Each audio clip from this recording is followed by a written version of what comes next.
Action.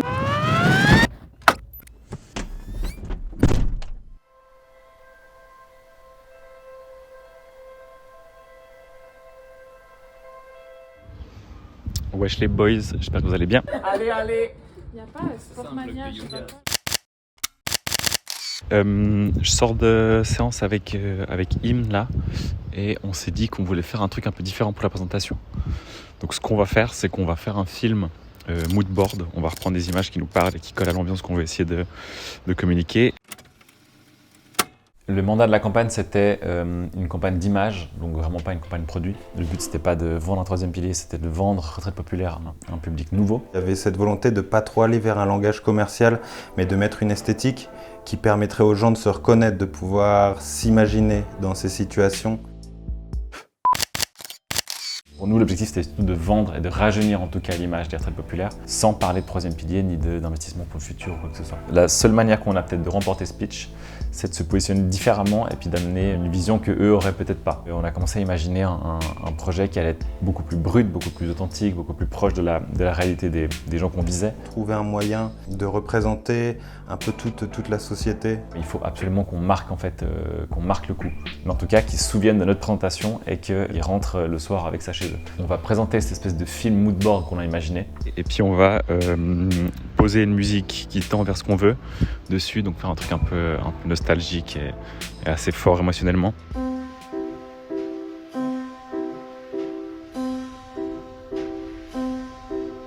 Il faut absolument qu'on ait deux personnes qui viennent à la présentation uniquement pour ça, interpréter en fait le speech en live devant tout le monde avec le grand écran derrière où il y avait le film qui passait, ou faire une espèce de petite perfo à moitié improvisée. Même nous, on savait pas du tout si ça allait fonctionner ou pas. Le soir d'avant, je me rappelle avoir appelé Adam, du coup, en lui faisant un message en me disant il faut absolument que demain après-midi tu viennes avec moi à une présentation Retraite Populaire.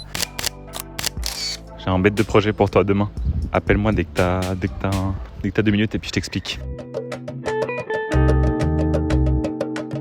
Arrivé à la fin de notre présentation, il y a une espèce de silence de mort dans la salle. Personne ne donne son avis, personne s'avance, etc. On est sorti de là complètement neutre. Je me souviens avoir envoyé un message à Nathan et Gabriel en leur disant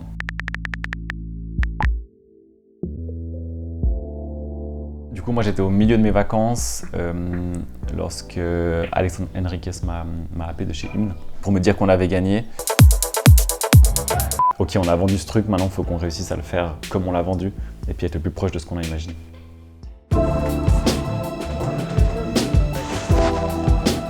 Et c'est pour ça qu'on a directement pensé à Bourak, qui est un réalisateur qui bosse chez nous et qui est aussi indépendant,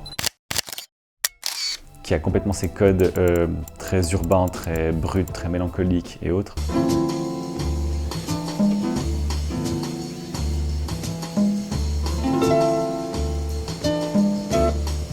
C'était complètement dans le mille.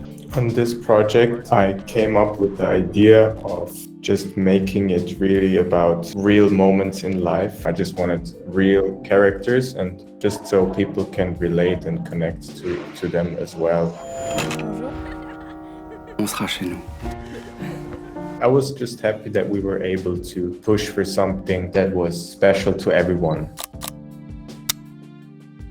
On voyait évidemment que les codes instit revenaient tout le temps sur la table, il fallait qu'on soit un peu plus lisse, qu'on soit un peu moins tranché, qu'on soit un peu plus lumineux, etc. C'est quelque chose avec lequel on s'est beaucoup battu. C'était aussi notre travail pour nous de rappeler aux clients ce qu'on avait vendu et ce qu'on imaginait et pourquoi c'était important de le faire de cette manière-là. Donc c'était chaque fois une espèce de petit travail constant qu'on a dû faire sur le shoot principalement. Mais je sais pas, putain, mais pourquoi tu dis rien? Pourquoi tu m'en parles pas?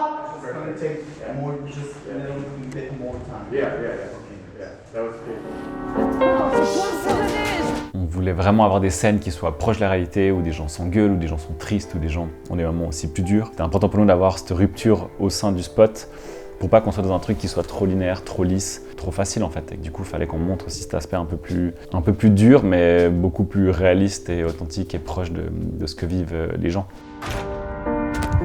On a accès à des vies, à des duos, à des trios. C'est aussi très innovant dans ce domaine-là. C'était vraiment de représenter une certaine réalité, de se rapprocher de leur public et de les comprendre et de montrer des situations qui ont été vécues, dans lesquelles les gens vraiment s'identifiaient.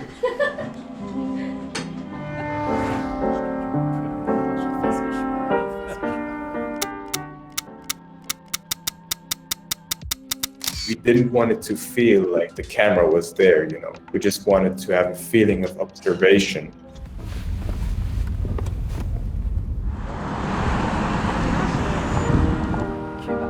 Si tu vis avec moi. Ils s'étaient rendus compte que les jeunes avaient du mal à se projeter sur le futur et adapter sa communication, c'est s'adapter à son public et c'est pour ça que je crois que la campagne marche très bien. Ça a confirmé plein de questionnements et plein de positions qu'on avait par rapport à la communication en Suisse qui du coup parfois peut être très rigide et qui toujours fonctionnait comme ça, donc pourquoi la changer? L'espèce de switch symbolique, même des entités peut-être plus anciennes peuvent complètement aborder ce type de communication. Our whole goal was to show real life moments also, so the goal was failed. Si c'est pour la vie. Alors c'est maintenant.